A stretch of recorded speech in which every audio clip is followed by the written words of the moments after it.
Welcome to our channel. Today we how to backup Zoho Books reports for CPA reviewed detailed guide step by step clearly. Log in to your Zoho Books account.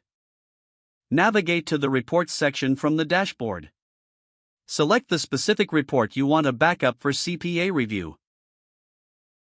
Customize the report filters according to your needs. Choose the appropriate date range for the report.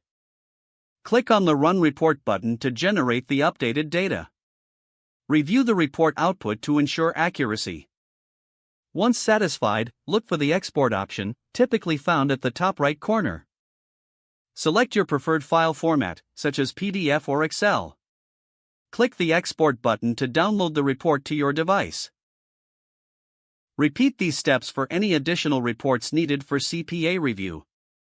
Organize the downloaded reports into a dedicated folder for easy access. Label each file clearly for clarity during the review process. If necessary, compress the folder into a zip file for easier sharing. Consider creating a backup on a cloud storage service for added security. Ensure that all sensitive information is appropriately secured during the backup process. Your reports are now backed up and ready for CPA review. If the page does not load, refresh the browser or try again in a private or incognito window. Make sure you are using the correct email address, then retype it carefully to avoid small typos.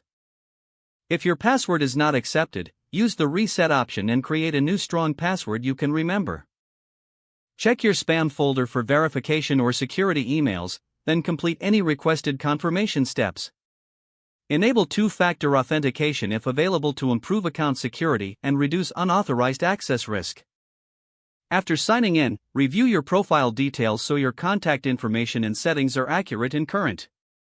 If you see an error message, note it down and try again after restarting your device and internet connection. Log out when you finish, especially on shared devices, to keep your account and payment information secure. If the page does not load, refresh the browser or try again in a private or incognito window. Make sure you are using the correct. If your password is not accepted, use the reset option and create a new strong password you can remember. Don't forget to like this video and subscribe to our channel for more step-by-step tech guides.